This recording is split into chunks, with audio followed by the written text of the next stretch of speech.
What's up, guys? I'm Chris Spags here, back with another showdown breakdown for tonight's Monday Night Football battle between the Dallas Cowboys and the New York Giants, courtesy of Osmo.com. Tonight we have ourselves a decent game between two NFC East rivals who should be able to put some points on the board, and that means good news for all of us. So let's keep that positive energy in the air. And right now, please hit that like button. And also comment the guy I think is going to break tonight's slate down below. I'm going to bring you some interesting options over the course of this video, but let me know who you're feeling as your slate breaker in the comments down below. But as always, we've got no time to waste here in these showdown breakdowns, so let's get to it with the quarterbacks in this matchup, starting with Dak Prescott in the matchup at the Giants, in which there are 27.8 implied points for Dallas. Dak is reasonably priced relative to his points projection, going against the 70.2% completion rate the Giants allow, going for 8.5 yards per pass on 9.3 air yards per target. The Giants should bring even more pressure than their 23% rate with the addition of Leonard Williams, but their 44 upgraded pass coverage from PFF is bad enough to assume that Dak has a safe floor and captain upside as well. And on the other side, we have Danny Dimes, Daniel Jones versus Dallas in a game in which there are 21 implied points for the Giants. Jones's price is appealing, but he hasn't been great with a 63% completion rate, along with a 9% sack rate and a suboptimal 3.2% interception rate. Dallas should pressure Jones well, the risk given Jones's poor 68.5 QB rating under pressure with a 19% sack rate. And that cements Jones as a highly variant play with tournament winning upside, as well as a potentially very low floor. And then we have what should be the safest plays on the slate, the running backs, starting with Ezekiel Elliott in this matchup at the Giants. Elliott's workload has been right in line with last season, with 29 and 34 touches in his last 2 weeks.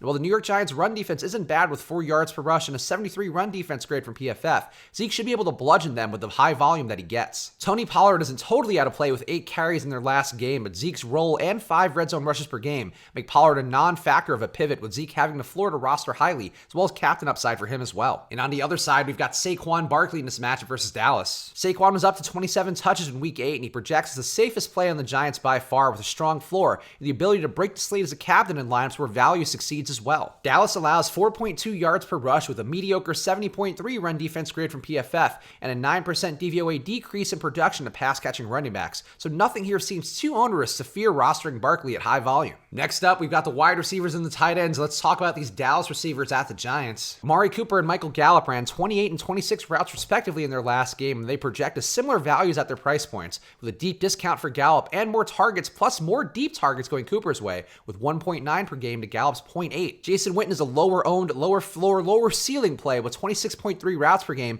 and a 16.9% target per route rate, compared to 24.4% for both Gallup and Cooper, and 17.4% for slot receiver Randall Cobb, who has 5 targets per game. And on the other side, we've got those Giants receivers versus Dallas. Golden Tate has 9 targets per game on 39 routes per game. He should continue to see a decent workload for his price, but Evan Engram may find less ownership due to his higher price, with a similar target share despite the 32% DVOA boost that Dallas allows its tight ends. Sterling Shepard's return could hurt the workload while bumping Darius Slayton down a bit, and both guys will be lower owned, lower projected plays who could be valuable in lineups that fade Tate and or Ingram. And last but not least, let's hit on the defenses and the kickers, starting with the Giants defense versus Dallas. The Giants defense will be likely very low owned, but unless Leonard Williams fixes all their flaws, they don't seem worth much volume with the 387 yards per game they allow. And on the other side, we've got the slightly more appealing Dallas defense at the Giants. Dallas's defense may have a bit more upside given the matchup with the rookie Jones and the 26% pressure rate they bring, but it seems more likely to give up enough points to not be worth their high price point. And of course, we've got ourselves a couple kickers as well. Brett Maher has over 14 fantasy points in the last 2 games, and he's not out of play in lineups that assume Dallas can't punch it in, with a decent value according to Osmo's projections. Giants kicker Aldrick Rosas projects for slightly less points at a slightly better value, and he's a bit more likely to be needed in the red zone, but he can see less opportunity than Maher, with Dallas's defense more likely to oppress the Giants' offense. So there you have it. That's what I'm seeing so far for tonight's Monday Night Football showdown slate between the Cowboys and the Giants. So right now, please hit that like button, and also comment your slate breaker down below. And make sure to use this promo code SWITCHANDHEDGE for half off your first month at Osmo.com/join.